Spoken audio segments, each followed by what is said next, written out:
కూడా నమస్కారం. ఈరోజు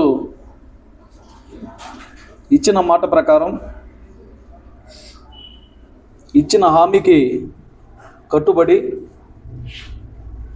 రాష్ట్ర ప్రభుత్వం గౌరవ ముఖ్యమంత్రి శ్రీ నారా చంద్రబాబు నాయుడు గారి నేతృత్వంలోని కూటమి ప్రభుత్వం మామిడి రైతులకి 147 కోట్ల రూపాయలని వారి అకౌంట్లలో జమ చేయడం జరిగింది.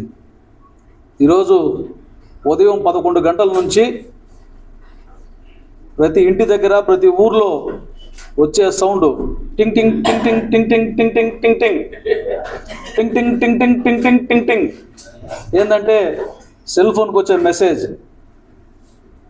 మెసేజ్ ఓపెన్ చేయగానే వాళ్ళ అకౌంట్లో ఎంత డబ్బులు పడినాయన్నటువంటి విషయం ఆనందంగా మామిడి రైతుల ముఖాలలో చిరునవ్వును తెప్పిస్తోంది. మీరందరూ చూసే ఉంటారు, మీకందరికీ తెలిసే ఉంటుంది. మామిడి రైతుల విషయంలో నారా చంద్రబాబు నాయుడు గారు ముఖ్యమంత్రిగా ఉన్న ప్రతి సమయంలోనూ ఎప్పుడూ ఏమరపాటు లేకుండా వారి జీవితాలకి ఇబ్బంది రాకుండా వారి పంటలకి ధర లేకుండా చూసిన రోజు లేదు. అందుకనే ఈసారి కూడా గౌరవ ముఖ్యమంత్రి గారు మామిడి రైతులు ఎక్కడ ఇబ్బంది పడతారోనని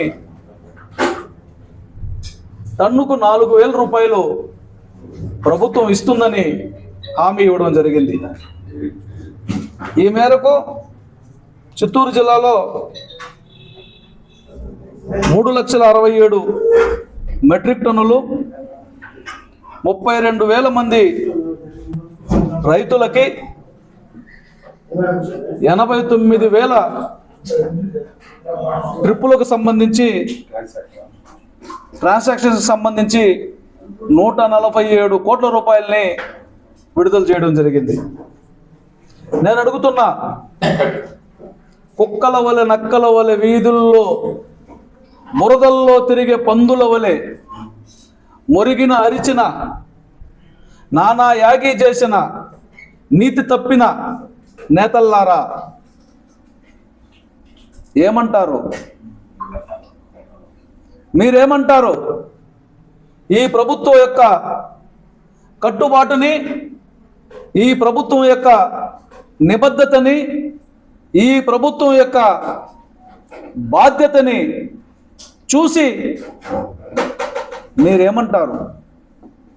ఏనాడైనా ఒక్క రూపాయి అయినా ఏ ప్రభుత్వమైనా ఇచ్చిందా?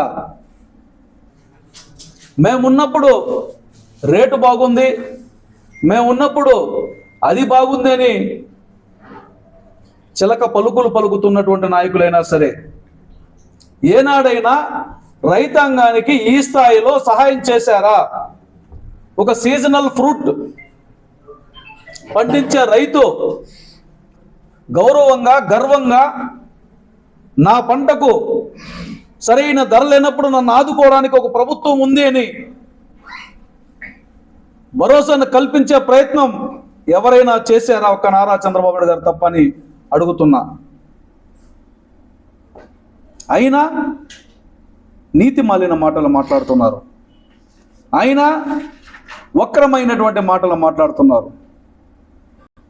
ఏనాడు మీరు కానీ, మీరు అనుసరిస్తున్నటువంటి నాయకత్వం కానీ, మీరు మోస్తున్నటువంటి పార్టీలు కానీ మామిడి రైతాంగం మీద, మామిడి రైతాంగం కష్టం మీద మాట్లాడినటువంటి దాఖలాలు లేదు. అంతెందుకు, మాకు మేమై మా ప్రభుత్వాన్ని రైతుల గురించి, మామిడి రైతుల ధరల గురించి ప్రస్తావించేంత వరకు మీకు కనీసమైనటువంటి అవగాహన కూడా లేదు. అలాంటిది 4 రోజులు ఆలస్యమయ్యే లోపల అంటే ఒక పద్ధతి. ఎవరెవరు రైతులు ఎక్కడెక్కడ తోలారు, ర్యాంపులకు తోలిన వాళ్ళు ఉంటారు, ఫ్యాక్టరీలకు తోలిన వాళ్ళు ఉంటారు, టేబుల్ రకాలు తోలినటువంటి వారు ఉంటారు. వాటన్నిటినీ కేటగిరైజ్ చేసుకోవాలా. ఎవరెవరు ఎన్ని టన్నులు తోలారు దానికి సంబంధించినటువంటి జాబితాను సిద్ధం చేసుకోవాలా. అన్నిటినీ కోఆర్డినేట్ చేసుకోవాలా. ఎవరైతే మామిడికాయల్ని తోలారో వారికి డబ్బు చేరలేదన్నటువంటి ఇబ్బంది కలగకుండా ఒక సిస్టమ్ను జనరేట్ చేసుకోవాలి. అలాంటి ఒక సిస్టమ్ను జనరేట్ చేసి ఏ రైతుకు ఇబ్బంది కలగకుండా, ఏ రైతుకు నష్టం రాకుండా, ఏ రైతు మిస్ కాకుండా ఈరోజు వారి రైతులకి ఖాతాల్లోకి జమ చేయడం కోసం ఒక ప్రణాళికాబద్ధంగా సిస్టమేటిక్గా చేస్తే ఆలస్యమైందనొకడు, ఆక్రందనొకడు, ఆవేశం అనొకడు, కుక్క మూతిల్లారా ఏం మాట్లాడుతున్నారు. ఇంకొకడు అంటారు ఈ ప్రభుత్వం మామిడి రైతుల్ని దగా చేసిందని. మీరు రైతుల ముసుగులో దగా చేస్తున్నారు. కొంతమంది రైతుల ముసుగులో నాయకులని చలామణి అవ్వడం కోసం ఆ రోజు ప్రతిపక్ష నాయకుడు హోదా లేకపోయినా మేము ఈ ప్రధాన ప్రతిపక్షమని ఊర్లూర్లు తిరుగుతున్నటువంటి జగన్మోహన్ రెడ్డి గారు రైతులకు మేలు చేయకపోగా 8-9 క్వింటాళ్ళ బరువు ఉన్నటువంటి ఒక్కొక్క ట్రాక్టర్లో 5-6 ట్రాక్టర్లో కాయలు కింద పోసి తొక్కించాడు. మీరు నష్టం చేశారు. మీ వల్ల రైతు కడుపు కొట్టారు. మీరు రైతు కడుపు నింపుతున్నాం మేము. ఇది ప్రభుత్వ నిబద్ధతకి ఒక నిదర్శనం. నేను ప్రాతినిధ్యం వహిస్తున్నటువంటి పూతలపట్టు నియోజకవర్గంలో ఒక్కొక్క మండలానికి మీరు గమనించినట్లయితే ప్రభుత్వం ఇచ్చినటువంటి ఈ భరోసా ద్వారా బంగారుపాలెంకి 25 కోట్ల రూపాయలు. మీ జీవితంలో ఎప్పుడైనా, మీ నాయకుల జీవితాల్లో ఎప్పుడైనా రైతాంగానికి ఇంత ఇచ్చారా? బంగారుపాలెం మండలంలో 25,11,291 రూపాయలు జమ అయింది. యాదమరి మండలంలో 8,19,127 రూపాయలు రైతులకు వచ్చింది. తవనంపల్లి మండలంలో 14,63,356 రూపాయలు రైతుల అకౌంట్లలోకి వచ్చింది. పూతలపట్టు మండలంలో 11,48,347 రూపాయలు రైతాంగం అకౌంట్లోకి చేరింది. ఐరాల మండలంలో 14,25,934 రూపాయలు రైతుల అకౌంట్లోకి చేరింది.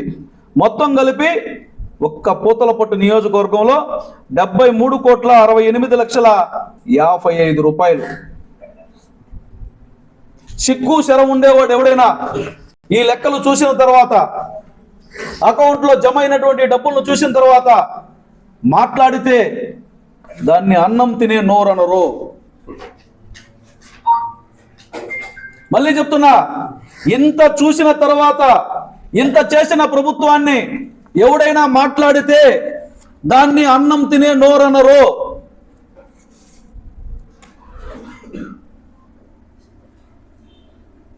ఇంకా ఏం కావాలి?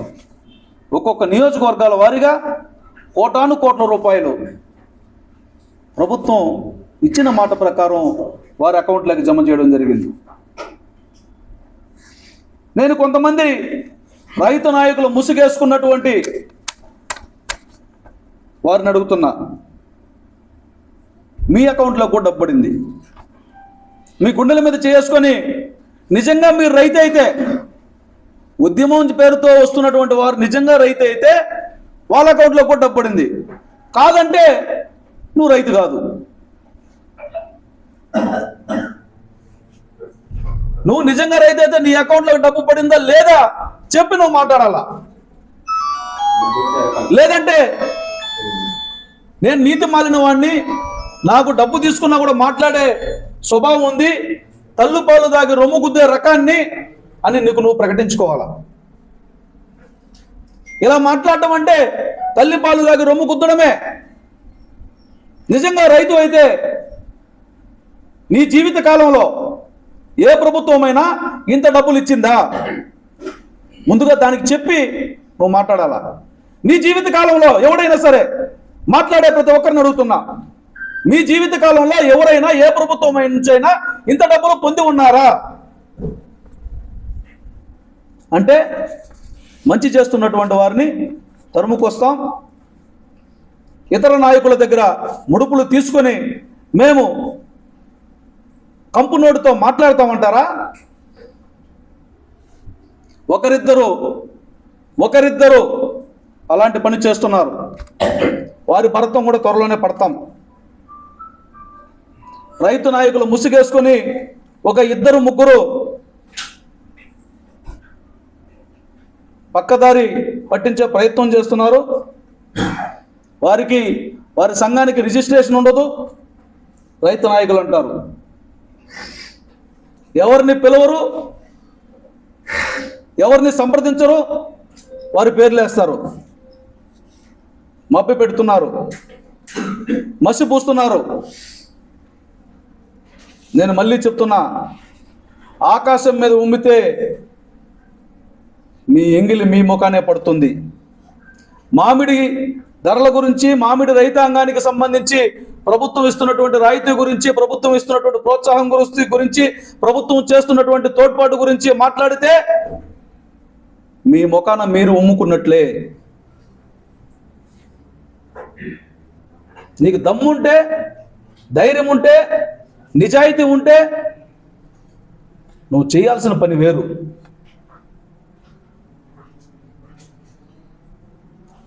మళ్ళీ చెప్తున్నా, రేపేదో ధర్నా చేస్తామని, ఆక్రందనని కొంతమంది వచ్చారు. నేను అడుగుతున్నా, మామిడి రైతాంగానికి సంబంధించి సమస్య ఏదైనా చెప్పాలంటే జిల్లా కలెక్టర్కి అర్జీ ఇస్తారు, లేకపోతే హార్టికల్చర్ డీడీకి అర్జీ ఇస్తారు, లేదా మంత్రులకు అర్జీ ఇస్తారు, లేదా ముఖ్యమంత్రికి అర్జీ ఇస్తారు, ఎమ్మెల్యేలకైనా ఇస్తారు. గ్రేడ్ 1 కానీ, గ్రేడ్ 1 కూడా కానటువంటి మార్కెట్ యార్డ్లో సెక్రటరీకి అర్జీ ఇస్తారా? చిత్తూరు జిల్లా కేంద్రంలో కలెక్టరేట్ ముందు అధికారికంగా మీకు ఒక స్థలం ఇవ్వడం జరిగింది. ఎవరైనా వారి యొక్క నిరసన వ్యక్తం చేయడం కోసం, వారి హక్కుల గురించి ప్రశ్నించడం కోసం ఒక స్థలాన్ని కేటాయించడం జరిగింది. అక్కడికి వచ్చి నిరసన వ్యక్తం చేస్తే జిల్లా యంత్రాంగానికి, తద్వారా రాష్ట్ర ప్రభుత్వానికి తెలుస్తుంది. కానీ కొంతమంది పని కట్టుకొని బంగారుపాలెనికి వెళ్తారట. ఏం చేస్తారంటే బంగారుపాలెం మార్కెట్ యార్డ్ సెక్రటరీకి చెప్తారంట. నేను అడుగుతున్నా, బంగారుపాలెం మార్కెట్ సెక్రటరీకి ఏం చెప్తారు? ఆయన ఏం పంపుతాడు? మామిడికాయలు ఒక బంగారుపాలెంలోనే ఉన్నాయా? కుట్ర. జగన్మోహన్ రెడ్డి వచ్చి అబాసుపాలయ్యాడు. అక్కడ రైతాంగం కూడా ఆఖరికి చీకొట్టారు. కాబట్టి దాన్ని కవర్ చేయడం కోసం ఆ పార్టీకి సంబంధించినటువంటి కొంతమంది నాయకులు పురమాయిస్తే కొంతమంది ప్రేరేపింపబడి బంగారుపాలెం వెళ్తున్నారు. ఈరోజు కూడా ఆ పార్టీ నాయకుల దగ్గరికి వెళ్ళి మాట్లాడి వారి ఆజ్ఞ తీసుకొని, వారికి సంబంధించినటువంటి డైరెక్షన్ తీసుకొని, పేమెంట్ విషయం నేను ఇంకా క్లారిటీ రాలేదు, పేమెంట్ తీసుకున్నారో లేదో. మళ్ళీ చెప్తున్నా, ఇద్దరు ముగ్గురు వెరీ స్పెసిఫిక్ దుర్మార్గంగా వ్యవహరిస్తున్నారు.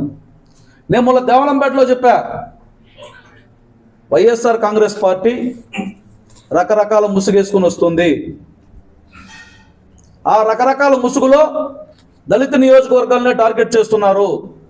మొన్న దేవలంపేటలో అంబేద్కర్ విగ్రహాన్ని నిప్పు పెట్టి చిచ్చురగల్చాలని చూశారు. మొన్న జగన్మోహన్ రెడ్డి పర్యటన ఫెయిల్ అయింది కాబట్టి మళ్ళీ జనార్దన్ అనే వ్యక్తి ముసుగేసి బంగారుపాలెంకి పంపిస్తున్నారు. అతను అఖిలపక్షం అంటాడు, లేకపోతే మిత్రపక్షం అంటాడు, లేకపోతే వామపక్షం అంటాడు, లేకపోతే జగన్ పక్షం అంటాడు. ఇంకొంచెం పోతే ఏ పక్షం అంటాడో తెలియదు. నేను మళ్ళీ చెబుతున్నా, వాంటెడ్గా ఎస్సీ నియోజకవర్గాల్ని బలహీనపరచడం కోసం అక్కడ నాయకత్వాన్ని అస్థిరపరిచి ప్రజల్లో వర్గాల్ని సృష్టించి వైషమ్యాలను సృష్టించి అక్కడ ఎస్సీలని వర్గీకరించాలి, రెండుగా చీల్చాలని చెప్పి అక్కడ కుట్ర పన్నారు. ఇక్కడ రైతాంగాన్ని రెండుగా చీల్చాలి, రైతాంగాన్ని రెండుగా చీల్చాలి, అందుకనే కుట్ర పన్నుతున్నారు.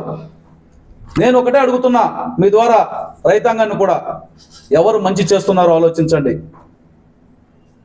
ఏ నినాదాల వెనుక ఎవరి ప్రయోజనాలు దాగి ఉన్నాయో తెలియనంత కాలం మోసపోయేది జెండా మోసే కార్యకర్తలే, లేదా జెండా వెనకాల నమ్మి వెళ్ళే జనం మాత్రమే. నినాదం ఎత్తుకున్న వాడికి జోబు నిండినా వెళ్ళిపోతాడు. అలాగే జనార్దన్ కూడా మళ్ళా చెప్తున్నా, తప్పు చేస్తున్నావు, ఇది మంచి పద్ధతి కాదు. అక్కడ అనుమతులు లేకున్నా వర్గాలు సృష్టించి, రైతుల మధ్య తగాదాలు సృష్టించి, గొడవలు పెట్టించి, దాని ద్వారా రాజకీయ ప్రయోజనం కల్పించి, ఒకరికి ప్రయోజనం కల్పించడం కోసం చేస్తున్నారు. ఇది మంచి పద్ధతి కాదు. జిల్లాలోని రైతాంగాన్ని, పూతలపట్టు నియోజకవర్గంలోని రైతాంగాన్ని నేను వినమ్రంగా వేడుతున్నా, మీ అకౌంట్లో కూడా డబ్బులు పడింది. మిగిలిన సమస్యలు కూడా పరిష్కరించడానికి మరెంతో సమయం పట్టదు. ఒకవేళ నిజంగా వీరు అడుగుతున్నట్లు 8 రూపాయల గురించి పోట్లాడాలంటే, మాట్లాడాలంటే బంగారుపాలెం కాదు వేదిక. బంగారుపాలెం వేదిక చేశారంటే ఇందులో కుట్రుంది. ఎస్సీ నియోజకవర్గాన్ని టార్గెట్ చేయాలని, ఎస్సీ నియోజకవర్గాల్లో ఉన్నటువంటి రైతాంగాన్ని రెండుగా విడగొట్టాలని, దాంట్లో ఒక వర్గాన్ని తమ వైపు తిప్పుకోవాలన్నటువంటి కుట్ర దాగి ఉంది. ఈ కుట్రకు కారకుడు జనార్దన్ అనే వ్యక్తి. అతను ఏ వైపు నుంచి వచ్చాడో తెలియదు, కానీ రిజిస్ట్రేషన్ కూడా లేనటువంటి ఒక సంఘాన్ని పెట్టుకొని, ఆ సంఘాన్ని ముసుగేసుకొని ఒక వర్గానికి, ఒక పార్టీకి ప్రయోజనం చేయడం కోసం కుట్రలు పన్నుతున్నాడు. ఈ కుట్రల పట్ల ప్రజానీకం కూడా అప్రమత్తంగా ఉండాలని నేను కోరుతున్నా.